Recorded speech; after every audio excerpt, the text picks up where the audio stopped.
नमस्कार साथियों, गौरव ज्ञान धारा में आपका स्वागत है। आप चाहे राजस्थान का कोई भी एग्जाम दे रहे हो, उसमें ये टॉपिक जो आज अपन पढ़ने जा रहे हैं वो बहुत जरूरी है। पहले जो पेपर होते थे वे थोड़े उनका लेवल कम होता था, तो उसमें सीधे सीधे सवाल पूछ लिए जाते थे।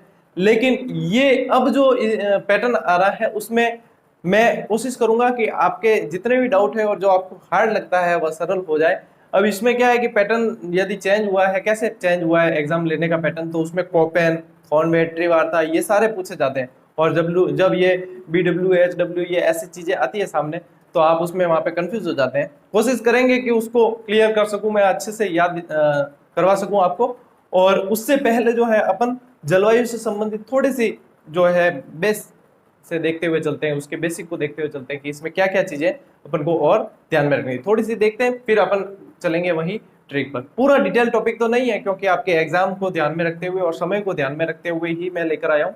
पूरा डिटेल टॉपिक जब अपन सेकंड ग्रेड का फर्स्ट पेपर पढ़ेंगे उसके अंदर इसको पूरा डिटेल में मैं करवाऊंगा, लेकिन फिर भी आपको थोड़ी बहुत जानकारी देना चाहूंगा। देखो साथियों, जलवायु आज अपना टॉपिक कौन सा है? जलवायु। जलवायु का मतलब अगर इसको सीधे तौर पर देखा जाए, जल और वायु यानी हवा और पानी।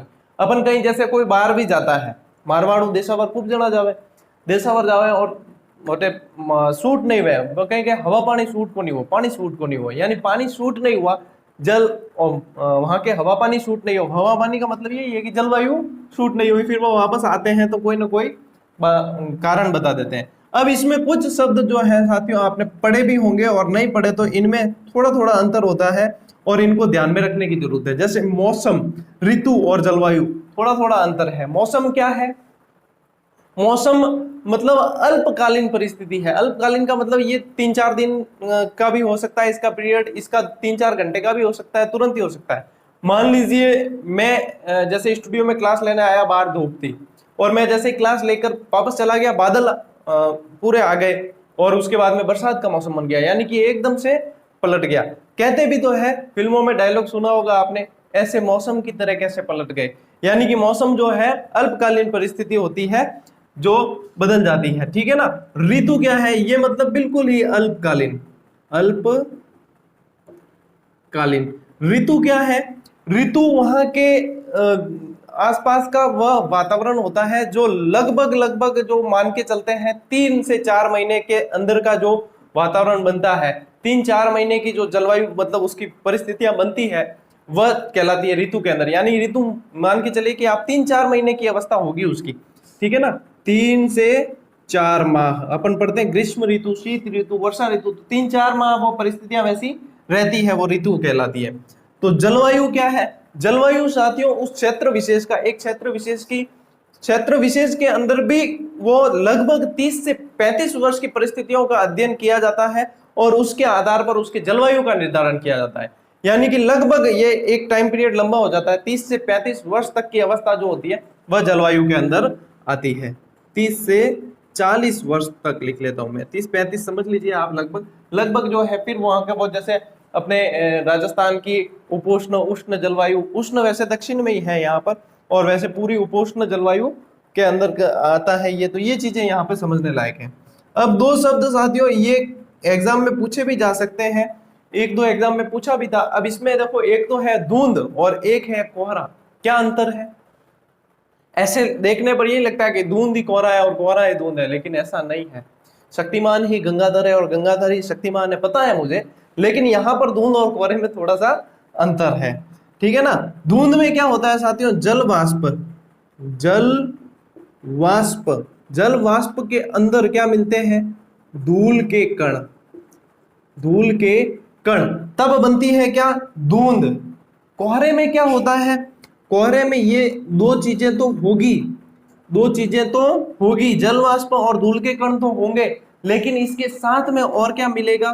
धुआं। क्या मिलेगा? धुआं। तब ये कोहरा बन जाएगा। अब इसमें ये अंतर होता है, और अंतर क्या होगा इसमें? विजिबिलिटी का अंतर होगा, यानी कि देखने की जो दूरी है उसका अंतर होगा।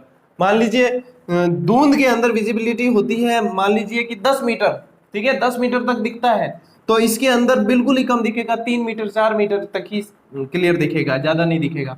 तो आप देखते भी हो कि दिल्ली और उस साइड में जो है सर्दियों में कोहरे की समस्या बहुत ज्यादा होती है, कई फ्लाइटें कई ट्रेन रद्द करनी पड़ती है, तो वो इस कारण होती है, कोहरे के कारण। तो कोहरा जो है इसके अंदर कम दृश्यता होती है, इसमें दृश्यता ज्यादा होती है। इसीलिए देखो किस लिए यहाँ पे दिल्ली में ज्यादा होता है, क्योंकि वहाँ पॉल्यूशन ज्यादा है, पॉल्यूशन ज्यादा होने से धुआं ज्यादा इनके अंदर मिल जाता है, तो इस वजह से कोहरे का जो प्रकोप है वह ज्यादा रहता है। तो उम्मीद है ये तो समझ में आ गया होगा। मानसून की बात करते हैं, मानसून क्या है। देखो मानसून जो है साथियों खोजा गया है यदि किसके द्वारा, तो वह अरबी यात्री है। अरबी यात्री क्या है कि यात्रा पर निकलते थे समुद्रों के जरिए, तो वो जैसे यात्रा पर निकलते तो उन्हें कई तूफानों चक्रवातों का सामना करना पड़ता था समुद्र के अंदर। तब एक हिप्पोलस नाम का व्यक्ति था, क्या नाम था, हिप्पोलस। हिप्पोलस नाम का व्यक्ति था, हिप्पोलस नाम के व्यक्ति ने मानसून की खोज की। तो मानसून की खोज इसने की है, लेकिन मानसून का जो प्रथम अध्ययन है वह इसने नहीं किया है। प्रथम अध्ययन किसने किया है, अल मसूदी। इसे अरब का हेरोडोटस भी कहा जाता है, अल मसूदी को। अल मसूदी गुर्जर प्रत्याहार काल में आया था, आपको पता हो तो, ठीक है ना। दो जने आए थे, एक तो सुलेमान आया था पहले और उसके बाद में अल मसूदी आया था, ठीक है ना। तो अल मसूदी ने इसका सबसे पहला अध्ययन किया। ये मानसून जो शब्द है ना साथियों, ये मौसम का जो शब्द है, मौसिम, इस मौसिम शब्द से बना है। और इस मौसिम शब्द का अर्थ क्या होता है, हवाओं का अचानक पलटना, हवाओं का अचानक पलटना इसका अर्थ होता है। तो ये मौसम कहलाता है। एक मौसम का प्रस्फोट भी पढ़ेंगे आप। मौसम का प्रस्फोट ये होता है तेज गड़गड़ाहट, बिजली की चमकने और तेज गड़गड़ाहट के साथ में वर्षा होना, और ये मौसम का मानसून का प्रस्फोट कहलाता है। तो ये शब्दावलियां हैं, इनको ध्यान में रखना पड़ेगा। और भी है बहुत सारी, लेकिन मैं आपको अभी थोड़ी सी बता रहा हूं ताकि आपका भी समय बच सके, मेरा भी समय बच सके, और जो चीज आपके पास में पहुंचनी है वो पहुंच सके। तो इन शब्दावलियों को ध्यान में रखते हुए अब अपन आगे चलते हैं। अब अपन आगे चलते हैं साथियों। तो इसमें अब अपन देखेंगे कि इसमें और कौन कौन सी चीजें अपन को ध्यान में रखनी है। तो ध्यान में रखने लायक जो चीजें हैं उसमें यह है कि अब जैसे आपके तापमान, आर्द्रता, वाष्पोत्सर्जन, ये सारी चीजें अब आपको इसमें कम ज्यादा आपको ध्यान में रखना है। वैसे आपको ध्यान में हो गई, मैं बता देता हूं एक बार। तापमान, ठीक है, आर्द्रता, वाष्पोत्सर्जन, कम ज्यादा क्या ध्यान में रखने हैं कि जैसे तापमान है, एक तो तापमान किससे नापा जाता है, थर्मामीटर, ठीक है। आर्द्रता किसमें मापी जाती है, हाइग्रोमीटर, ये पूछे जाते हैं कई बार, हाइग्रोमीटर। वाष्पोत्सर्जन किसमें मापा जाता है, ओटोमीटर, ठीक है। तो ये चीजें ध्यान में रखनी। अब कम ज्यादा कैसे ध्यान में रखना है, कम ज्यादा में जैसे कि तापमान, सबसे ज्यादा तापमान राजस्थान में कौन से महीने में होता है, जून में होता है। सबसे कम तापमान जनवरी में होता है। सबसे गर्म जिला कौन सा है, तो चूरू है। सबसे ठंडा जिला भी पूछा जाता है तो चूरू, या चूरू ठंडा भी जल्दी होता है, गर्म भी जल्दी होता है। सबसे गर्म स्थान फलोदी है, सबसे ठंडा स्थान माउंट आबू है। इस तरीके से कम ज्यादा आपको ध्यान में रखने हैं। ये सभी के अंदर आपको ध्यान में रखने हैं, और ये आपने पढ़े भी होंगे तो इन्हें याद ही करना पड़ेगा। इसमें कोई ऐसी अपनी ट्रिक काम में नहीं आती है, और इसमें ट्रिक काम में लेते हो तो भी वह काम की नहीं है आपके लिए, ठीक है ना। तो ये चीजें ध्यान में रखनी है। कोपेन को पढ़ने से पहले साथियों अपने सामान्य वर्गीकरण देख लेते हैं। सामान्य वर्गीकरण पहले अपन को ध्यान होना जरूरी है। इसमें मैंने एक एक प्रतिनिधि जिला आपको लिख के दिया है। प्रतिनिधि जिले से क्या होता है, वो एरिया पता चल जाता है, उसके आसपास वाला जो क्षेत्र है वो उसके अंतर्गत आएगा। तो इसको 5 भागों में बांटा गया है। सबसे पहले इस चीज को ध्यान में रखना है। इसमें कैसे कि शुष्क, अर्ध शुष्क, उपाद्र, आद्र और अति आद्र, जो ये दिशा है वो वर्षा की मात्रा में यहाँ पे वृद्धि करेगी, क्योंकि इस दिशा से इस दिशा में वृद्धि ज्यादा होगी, ठीक है ना। तो शुष्क जलवायु का आपको पता ही है जैसलमेर, क्योंकि जैसलमेर में सबसे कम होती है, और ये 0 से 20 सेंटीमीटर वर्षा यहाँ पे होती है। अर्ध शुष्क के अंदर यदि देखा जाए तो बीकानेर इसका प्रतिनिधि जिला है। इनको ध्यान में रखें जिससे आपकी चीज क्लियर होती जाएगी, ठीक है ना। अब एक चीज और याद है, मुझे बता देता हूँ बीच में, एक 25 सेंटीमीटर जो वर्षा रेखा है, 25 सेंटीमीटर वर्षा रेखा, वह रेगिस्तान यानी कि पश्चिमी राजस्थान वाला जो क्षेत्र मरुस्थल को 2 भागों में बांटती है। और एक 50 सेंटीमीटर वर्षा रेखा आएगी। दो चीजें दोनों अलग अलग है। एक 50 सेंटीमीटर वर्षा रेखा होगी जो राजस्थान को 2 भागों में बांटेगी। 25 सेंटीमीटर पश्चिमी राजस्थान यानी कि मरुस्थल वाला क्षेत्र है, उसे 2 भागों में बांटेगी और ये राजस्थान को 2 भागों में बांटती है। तो बीकानेर जो आपके 20 से 40 सेंटीमीटर, और इसको ये ध्यान में रखना है। उप आर्द्र जलवायु जयपुर के अंदर, जयपुर इसका प्रतिनिधि जिला है, 40 से 60 सेंटीमीटर वर्षा। आर्द्र जलवायु के अंदर सवाई माधोपुर सबसे उधर यदि आप देखेंगे तो ये चीजें इसके अंदर आ जाएगी 60 से 80। और अति आर्द्र झालावाड़ के अंदर जो है अति आर्द्र, अभी मैंने आपको बताया भी था, जो 40 दिन लगभग औसत वर्षा होती है और सबसे ज्यादा वर्षा झालावाड़ के अंदर। तो झालावाड़ को राजस्थान का चेरापूंजी भी कहा जाता है, राजस्थान का मासिन राम कहा जाता है। और सबसे ठंडे प्रदेश में यदि देखा जाए तो माउंट आबू सबसे ठंडा है, तो माउंट आबू को राजस्थान का बर्फोयांश कहते हैं। बर्फोयांश रूस के अंदर है, जो सबसे ठंडा प्रदेश है, उससे तुलना की जाती है। तो ये चीज आपको ध्यान में होनी चाहिए, तब आप अब कोपेन को अब अपन अच्छे से समझ लेते हैं कि कोपेन और थॉर्नमेट और इनकी ये जो शब्दावली है इनको कैसे याद रखा जाए। अब साथियों व्लादिमीर कोपेन आ चुके हैं अपने टॉपिक के अंदर, काफी इंतजार करवाने के बाद। हाँ, आज की क्लास जो है थोड़ी लंबी होगी, लेकिन ये जरूरी भी है क्योंकि ये बहुत कठिन टॉपिक के अंदर आता है और इसको समझने के लिए ये चीजें समझनी जरूरी है। तो व्लादिमीर कोपेन ने जो वर्गीकरण दिया वो 1918 में दिया था। कई विद्यार्थी कहते हैं कि गुरुजी अक्सर छोटे होते हैं, इसको हाई क्वालिटी में देखा करो, कोई दिक्कत नहीं आएगी, समस्या नहीं आएगी। बोर्ड ही छोटा है तो अक्सर छोटे लिखने में मजबूरी है अपनी। फिर आपकी समस्या के समाधान के लिए थोड़ा मुझे एग्जाम से फ्री हो जाने दीजिए, फिर बड़ा बोर्ड सेटअप करके और आपके इस समस्या का भी समाधान कर देंगे। अब देखो इसको याद कैसे रखना है। सबसे पहले तो इन चीजों को समझ लेना। याद रखने का एक तरीका है, या तो आप याद रखें इनके प्रतिनिधि जिले, ठीक है ना। जैसे इसने 4 भागों में बांटा है, ये कोपेन, त्रिवार्ता, थॉर्नमेट, इन सब ने 4-4 भागों में ही बांटा है। सामान्य वर्गीकरण अपना 5 भागों का था। तो इनको याद रखने का ये तो इन्होंने बांटा जो है उष्ण मरुस्थलीय, उष्ण कटिबंधीय, शुष्क, ठीक है, अर्ध शुष्क या स्टेपी, शुष्क शीत या उपाद्र, उष्ण कटिबंधीय आर्द्र। यहाँ से सवाल नहीं बनते हैं, इस तरीके से सवाल नहीं पूछे जाते। सवाल कहाँ से पूछे जाते हैं? BWHW क्या है, BSHW क्या है, AW, CWG, कई बार तो मैप देकर ही सीधा पूछते हैं और वहीं पे बकरी डब्बे में आती है ना। उस चीज को सॉल्व करने की कोशिश करूंगा मैं आपके, ताकि वह चीज आपके आगे कंफ्यूज नहीं हो। ये किस तरीके से दिया जाता है, ये BWHW, BSHW, इनकी एक शब्दावली बनी हुई, इनके मानक बने हुए हैं। मैं आपको कोशिश करूंगा कि यहाँ पे एडिट कर साथ में बता सकूं। हर एक, जैसे कि B है तो इसका भी एक अलग निकलेगा, W है, H है, W है, इन सब की एक एक अल्फाबेट से अलग अलग जो है मानक इनके निश्चित किए हुए वे निकलते हैं। उन सबको जोड़कर फिर ये इस तरीके से वर्गीकरण किया हुआ है। यदि किसी को पढ़ना हो तो वह इसमें देख लेना, मैं टेलीग्राम ग्रुप में आप यदि आप चाहोगे तो डाल दूंगा।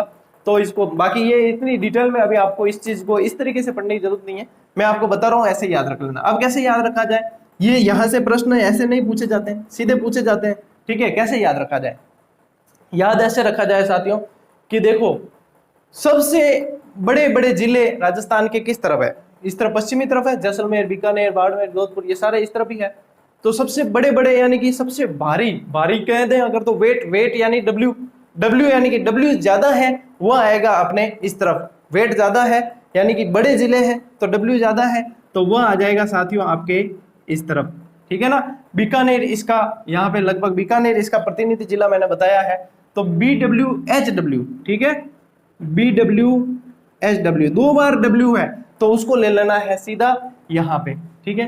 फिर आपके आएगा एक BSHW, क्या आएगा? इनके मतलब ये एरिया थोड़ा इधर उधर हो सकता है, देख लेना वो आप, तो इसको इस तरीके से याद करना। फिर आएगा BSHW, तो BS, एक W कम हो गया, BSHW, एक W कम हो गया तो थोड़ा सा इधर खिसकना पड़ेगा क्योंकि वेट ज्यादा था, तब तो इधर आए थे अपन, अब थोड़ा सा कम हो गया तो इधर खिसकना पड़ेगा। अब एक इसको लेते हैं अपने CWG जो है ये यहाँ आएगा। क्यों आएगा साथियों? जी से आपको ये ध्यान रखना है, ग्राउंड यानी कि मैदान, मैदानी भाग कहाँ है? मैदानी भाग यहाँ होगा, वहीं पे ये जाएगा। और अब ये रहेगा नीचे वाला क्षेत्र, तो इस पीछे एक ही चीज बची है अपने, कौन सी बची है? जो 2 अक्षर ही है और 2 सेट हो जाए यहाँ पे, ऐसे याद रख लेना, क्योंकि ये अपने दोनों भाग अलग अलग दिख रहे हैं और यहाँ पे सेट हो जाए तो AW यहाँ आराम से सेट हो जाएंगे, ठीक है ना। A इधर आ गया, W इधर आ गया, इनके कोई आपस में झगड़ा नहीं है, कोई झगड़ा टंटा बिल्कुल ही कौन है, ठीक है। BWHW ज्यादा वजन था, इस तरफ आ गया पश्चिमी तरफ। BSHW तो बीच में है, देखो एक W कम हो गया बीच वाला, तो यहाँ पे बीच के अंदर आ गए। फिर CWG यानी कि ग्राउंड यानी मैदान में चले गए, और AW नीचे बढ़िया सेट हो जाते हैं। इस तरीके से आपको याद रखने का तरीका ही है ना। समझना तो क्या है ये चीज, अब जलवायु में आप इन सब शब्दों को समझ चुके हो तो इसमें कोई दिक्कत आएगी नहीं। इनके प्रतिनिधि जिले आप अच्छे से याद रखें और ये चीज समझनी है, तो ये चीज समझनी है और यहाँ पे ये अपने गड़बड़ नहीं होनी चाहिए, यहीं से सीधा पूछा जाता है। अब प्रतिनिधि जिले से पूछ ले, चाहे ऐसे पूछ ले, चाहे कैसे भी पूछ ले, अपने प्रश्न गलत यहाँ पे नहीं होगा। अब इसी के आगे मैं आपको लेकर चलूंगा त्रिवार्ता की तरफ। पहले यदि आप स्क्रीनशॉट लेना चाहते हैं तो ले लीजिए। देखो साथियों, आपको यदि कोपेन अच्छे से याद हो गया तो त्रिवार्ता को समझने में इतनी समस्या नहीं आएगी, बिल्कुल आसान है। कोपेन याद करना है बहुत अच्छे तरीके से, आपको बता दिया मैंने। त्रिवार्ता को कैसे याद किया जाए, तो त्रिवार्ता देखो सबसे पहले तो इन्होंने वर्गीकरण किसके आधार पर दिया है ये पूछा जाता है। इसमें वर्षा ज्यादा मायने रखती है, वर्षा और वनस्पति तो सभी देते ही हैं, वर्षा और वनस्पति अपने कोपेन की जो है वनस्पति के आधार पर ही है पूरा जो वर्गीकरण। अब चलते हैं, अब इसमें क्या किया है त्रिवार्ता ने, कुछ नहीं करना है अपन को ज्यादा। इसने क्या किया है कि एक तो W हटा दिए, एक एक W हटा दिया है, कि जैसे BWHW था यहाँ, ठीक है, तो BWHW की जगह एक W हटा दिया, एक W यहाँ से हटाया तो एक W यहाँ से भी हटेगा, तो ये W यहाँ से भी हटेगा, ठीक है ना। बस इन W को हटाना है, लेकिन ये नीचे वाला नहीं हटेगा, क्यों, इसके पास तो एक ही था तो इसको नहीं हटाया। नीचे वाला है, ये नीचे वाला एरिया के इतना ध्यान में नहीं आता फटाफट, तो इसको नहीं हटाया, इसको ऐसे का ऐसे रखा। तो क्या किया इसने, BWH एक W हटा दिया, BWH और प्रतिनिधि जिला बीकानेर की जगह जैसलमेर कर दिया, तो BWH एरिया यही रहेगा। और BSHW था तो BSH नागौर, इसका प्रतिनिधि जिला भी यही है।